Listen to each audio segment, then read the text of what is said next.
We've all seen the insane clutches, right? The heart-stopping chases in Minecraft Manhunt. But what you probably haven't seen is the secret rulebook that makes it all actually work. So today, we're pulling back the curtain and breaking down the hidden rules that turn a simple game of tag into, well, a strategic masterpiece. Let's dive in.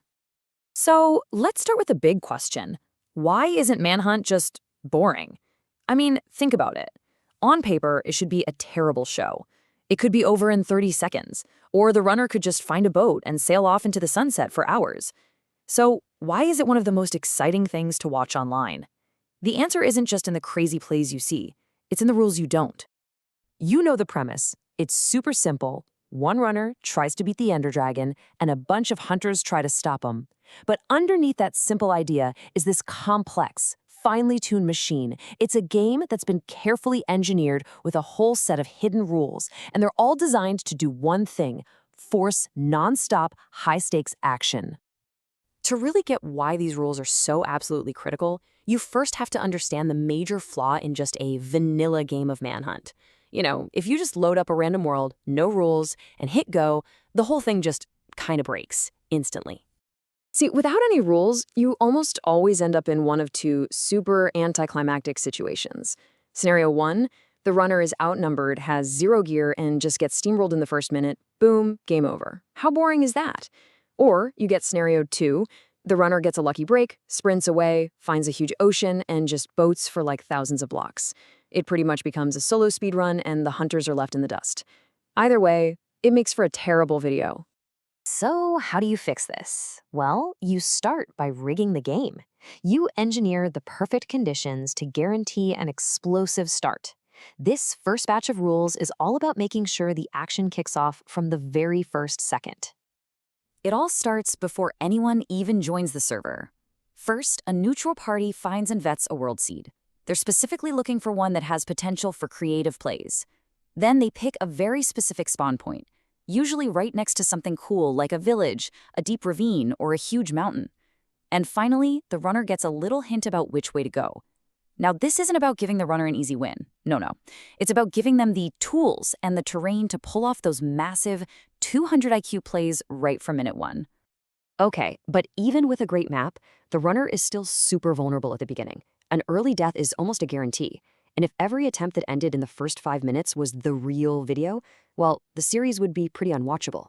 This is what we can call the GG easy problem. So how do they solve this? It's simple, and it's brilliant. Early deaths just don't count as an official loss. But here's the genius part. To make sure the hunters don't just slack off, they get a secret monetary reward for every single one of those unofficial kills.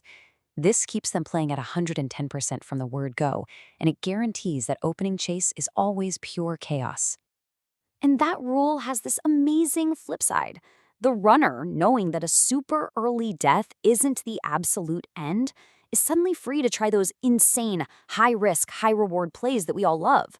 You know, the boat clutches, the wild ladder plays, the huge drops. All of that happens because the runner is basically encouraged to try something epic, knowing they might just get another chance if it all goes wrong. All right, let's fast forward. The runner survives the opening chaos and makes it to the Nether. Now, this is where the game's biggest exploit pops up: Nether travel.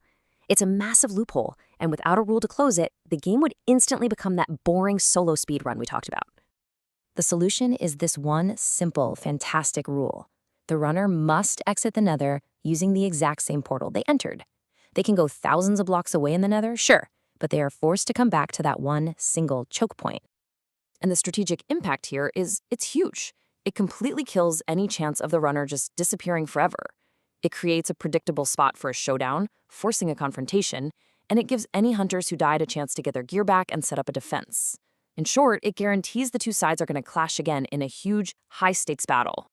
But you might be thinking, that rule creates a new problem. What stops the hunters from just camping the portal? To prevent them from just building some inescapable obsidian death box, there's a follow-up rule. No building traps right on the overworld side of the portal. See, the goal isn't a cheap kill. It's to force a spectacular fight. So as the players got smarter and played more games, a new threat started to emerge: the meta.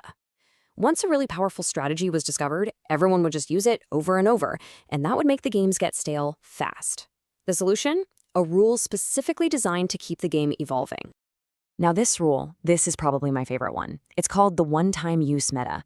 Basically, if a player or a team uses a unique kind of game-breaking strategy and it works, it gets patched out. It's banned from all future games.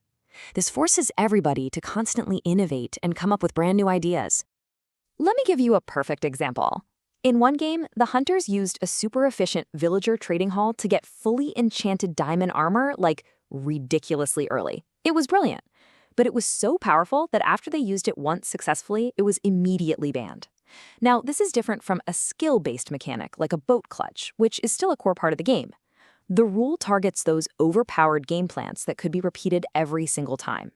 All right, we've made it to the end game. After all the chases, all the close calls, the final set of rules makes sure that everything builds to one massive winner-take-all final battle. So, when it's time to find the end portal, a new rule kicks in that locks in the final battlefield. The runner must commit to the very first stronghold that their first Eye of Ender leads them to. No second guessing, no looking for an easier one. That's the spot. Final answer.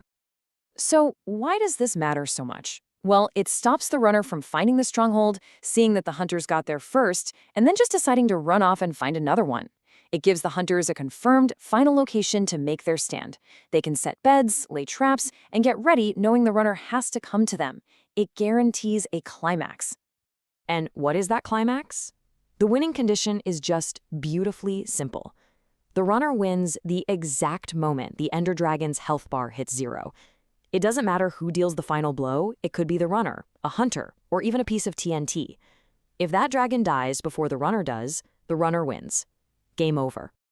So after looking at this whole intricate secret rulebook, you can really see how it all clicks together. This isn't just some chaotic game of tag. It's a carefully balanced sport. And like Dream himself said, these rules don't hold the game back. They make everything 10 times better, creating a way more exciting and compelling show for all of us.